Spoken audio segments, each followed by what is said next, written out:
Oh là là. Mais c'est quoi ce que j'ai mis? Ben, je suis Staline. Et qui es-tu en train d'écrire? Je planifie les objectifs de mon peuple. Je comprends pas. Suis-moi, je vais t'expliquer. Dans la société actuelle, la monnaie joue un rôle central. C'est une unité de mesure des prix. C'est-à-dire, les transactions sont évaluées dans un langage chiffré commun à toute la communauté. C'est aussi un moyen d'échange. Les biens achètent la monnaie, elle achète les biens. Mais les biens n'achètent pas les biens comme on peut le voir dans la société de troc. C'est aussi une réserve de valeur, ce qui incite les individus à garder cette monnaie.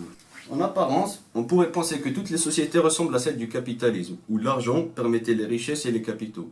Cependant, dans la société communiste, c'est différent. C'est le travail qui occupe la place centrale dans cette société. L'argent n'est qu'un outil et la monnaie est passive. Mais alors, Jamy, qu'est-ce que le communisme? Le communisme est né après la Première Guerre mondiale suite à l'effondrement de la Seconde Internationale provoquée par les bolcheviks menés par Lénine. La majorité des communistes se sont inspirés des idées de Karl Marx, philosophe et économiste allemand. Celui-ci était contre les idéologies aliénantes issues des classes dominantes et voulait instaurer une société sans classe sociale, empêchant ainsi la domination d'une classe dominante. À la base, le communisme était donc le concept d'une société égalitaire sans classe sociale. Mais, dans les faits, les États se disant communistes n'ont jamais réussi à créer une société sans classe. L'URSS de Staline ou encore la Chine populaire de Mao Tse-tung étaient plutôt des États totalitaires.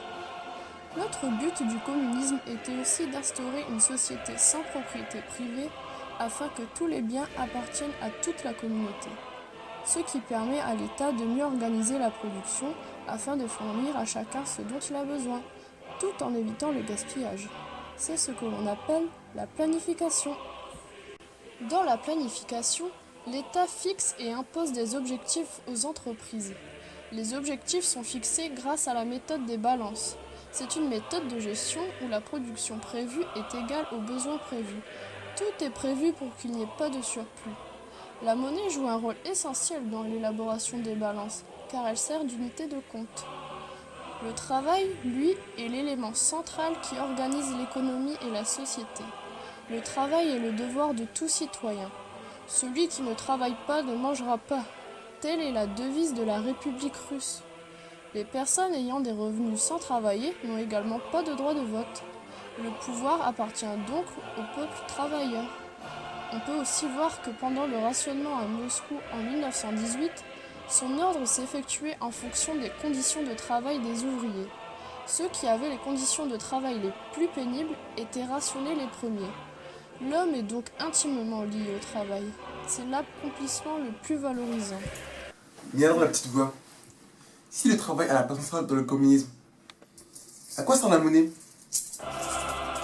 La monnaie est tout de même généralement passive, car tout le système de régulation planifié repousse le recours à la monnaie en lui préférant les indicateurs en normes et en grandeur physique. Dans la planification, l'agriculture soviétique est aussi planifiée et centralisée. Les terres, outils et bétail sont mis en commun dans des coopératives agricoles appelées kolkhozes. Ces kolkhozes sont placés sous la tutelle de l'État qui impose aux producteurs de livrer leur production à des prix que l'État fixe lui-même. Il n'y a donc pas de marché. Le rôle de la monnaie est limité.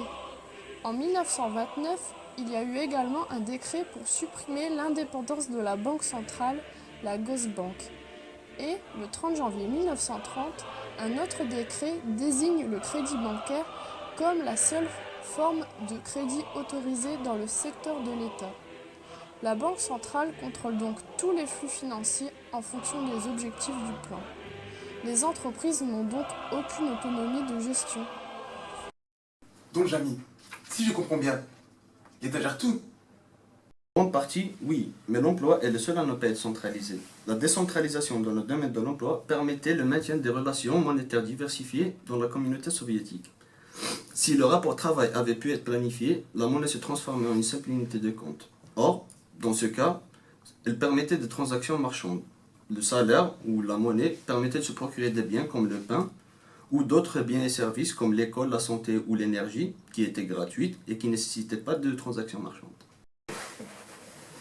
Regarde, Jamy, je suis avec Nalouen Jos Ferra, spécialiste de la monnaie et des sociétés communistes. C'est bien cela? C'est bien cela. Alors, j'ai une question.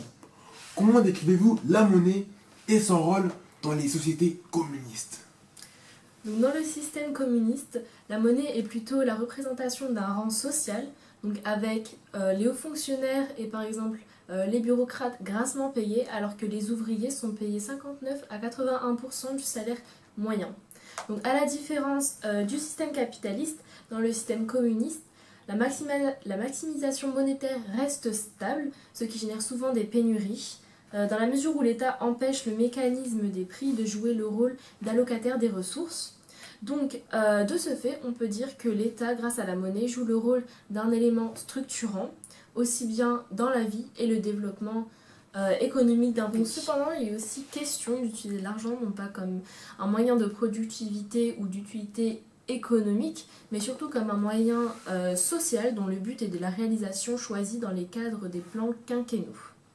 Donc, enfin, l'État utilise le crédit comme relation structurante d'un individu envers la communauté, en d'autres termes, en permettant grâce au crédit l'accès à un bien comme le logement, donc une voiture ou autre chose.